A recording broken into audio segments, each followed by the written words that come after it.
Hey everybody, welcome back.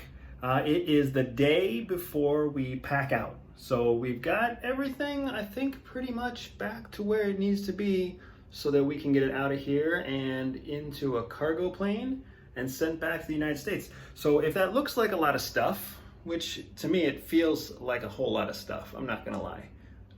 It's like, I don't know, maybe 8 feet by 3.5 feet. It all sits on basically a small twin-size bed, but it's supposed to be just a few hundred pounds. So hopefully that's true, because otherwise the shipping cost is going to be quite different. And it should take about 14 days to get back to the US and then go into storage. Now, if you recall from a previous video, I was telling you that the reason we normally send stuff home is because we always come across things that are very high value to us.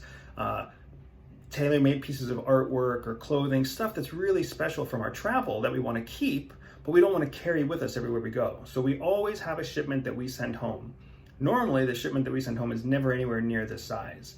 But because of coronavirus, we're trying to travel exceptionally light. So aside from about 7 days worth of clothes per person in the family, which is me, Jihi, the 2 kids and our nanny, this constitutes everything else that we own. So that makes me feel a little bit better because basically everything we own as a family fits on a twin-size mattress. But the bad side, the sad side, is that we're going to be separated from this stuff for however long it takes for us to get back to the United States. So that's sometimes just kind of how it goes. I would rather have this stuff be safe and have the family be safe and have everybody be super mobile, because like I said, if we get off on an airport and somehow the coronavirus policy or the travel policy changed while we were in flight, we have to be ready to land in an airport where they basically turn us around and send us right back to where we came from. That has happened to some travelers in the area. So there we go. So tomorrow, somebody will come, pack everything up, and put it on a shipment, an air shipment back to the United States. The one thing that hasn't really been impacted through most of coronavirus is the transportation world, transporting goods, transporting, logistical transporting and shipments. So we've got that going for us. There's a good chance someone will come, someone will pick it up. It will be on a schedule, it will be on a plane, and it will arrive on time. Now, as far as where we're going next, we've basically narrowed it down to 3 places. And if you recall, I told you about kind of a plan A and a plan B approach, and then a fallback option. So our plan A is a country called Georgia. Georgia is a country in the Caucasus that is very friendly to Americans, friendly to Filipinos. It also has a very friendly, favorable status towards Filipinos and Americans who are coming out of the UAE, because it has a special relationship with the UAE in terms of granting visas to residents of that country. So it's about a 3-hour flight, which is good for us because we don't want to travel with children, young children, for 12, 14, 18 hours. So Georgia is our first pick right now.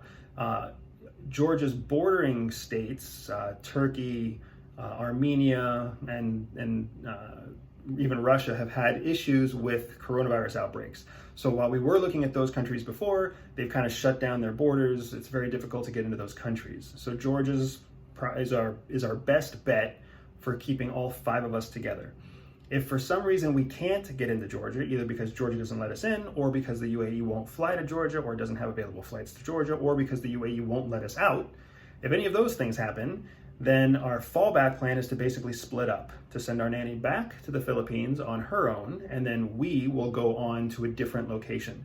We are looking at Spain as that second location. So plan A, keep us all together, we go to Georgia. Plan B, split us up. Our nanny goes back to the Philippines where she's safe and where she's got a passport and she's got the best potential rights as a citizen. And we go on to Spain. So Spain is about an 8-hour flight from where we are now. So we're still avoiding a 14 or 18-hour flight with the children. And we get to land in Europe. And Europe has a very long-term visa. The Schengen visa is a good visa for Americans. We get it quickly, we get it easily. It lasts for 120 days. Or 90 days, excuse me. So we're in a really good place if we go to the Schengen visa. She goes back home, and then we find a way to rally back together again in a third country 3 months later, 4 months later, however long it takes. So those are kind of our best options for plan A and plan B. We of course have contingencies under both plan A and plan B, so that's where we stand. Now, our ultimate fallback as it stands right now is to send our nanny back to the Philippines, and then we go back to the United States. I've also said in previous videos that the United States is on the brink of having a ton of private intelligence business demand, which is really exciting for us. It's a great chance for us to expand the business, Everyday Spy. It's a great chance for us to re-engage with our peers back at home, back in the States. And of course, it's a great chance for us to get back, see family, and participate in a very exciting election year. So there is a strong appeal to going back to the United States and then ultimately spending like a year letting all of this calm itself down. We can get to the US on a repatriation flight. Those flights are the most stable, most reliable flights that you can get anywhere in the world. Those are the 3 countries that we're looking at. We're looking at Georgia, all 5 of us, Spain, just the 4 of us, or heading back to the US to double down on a new contract, some new work, growing our business, investing heavily in our business, and becoming American again for a year. All 3 of those have strengths and benefits, pros and cons that we're working through ourselves. Obviously, we don't want to go back to the United States. We like to live overseas. We want our children to continue living overseas, but there is a lot of appeal to being able to plug back into that intel network in the US. It's almost like going back to the watering hole if you've ever traveled to the desert where I've been living for the last year or so. It always makes sense to go back to an oasis. It always makes sense to go back to a place where you can essentially reset or replant some of the seeds of effort that you've been putting out there. And for many private intelligence consultants, we all travel the world and we all come from the United States.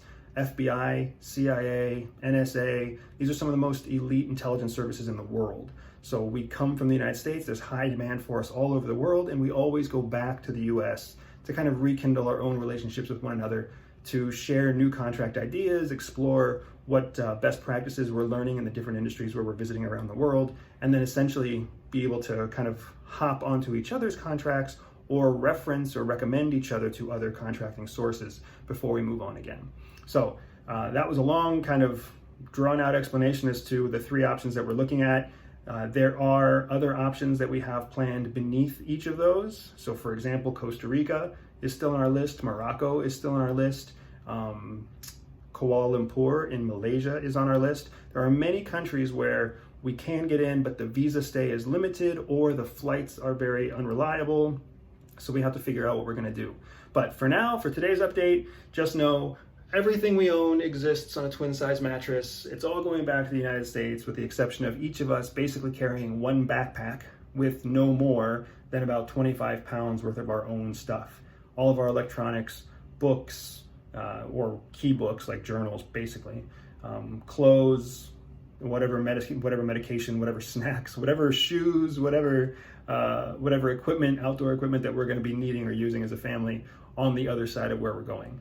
But yeah, we are essentially going to be a family of tortoises living out of our shell for the next 30 to 40 days while we decide where we can go before our visa here in the UAE expires. So more to come. Thanks very much for tuning in.